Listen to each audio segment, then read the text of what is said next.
যারা মনে করেন পিয়ার বুঝেন না, খায় না, মাথায় দেয়, তাদেরকে অবশ্যই পিয়ার সম্পর্কে বুঝতে হবে। যদি বুঝেন তো বাংলাদেশের রাজনীতি টিকতে পারবে, যদি না বুঝেন শিখতে পারবেন। পিয়ার মানি সর্বজনীন, সর্বমতের, সর্ব আদর্শের এক সংসদ। বিএনপি নিজেই তো বলেছেন আমরা জাতীয় এক সংসদ করতে চাই, সর্বদলীয়, যেখানে জাতীয় সংসদ হবে, সর্বদলের মানুষ থাকবে।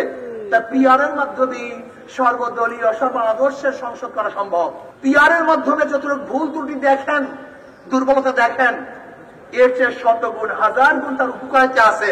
যারা মনে করেন ভোট দিবে একজনকে, নির্বাচিত হওয়ার একজনকে, না, আপনি ভোট দিবেন দলকে, দল নির্বাচন করবে, আপনার প্রতিনিধি কে হবে? কি কথা ঠিক না? কাজে আসলে পিয়ার নির্বাচন দিতে হবে।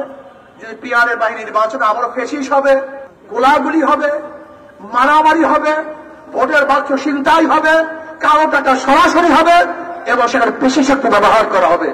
কাজে ফেসিস আমরা তৈরি করতে চাই না। আসলে আমরা সম্মিলিতভাবে পিআর হিসেবে নির্বাচন করব।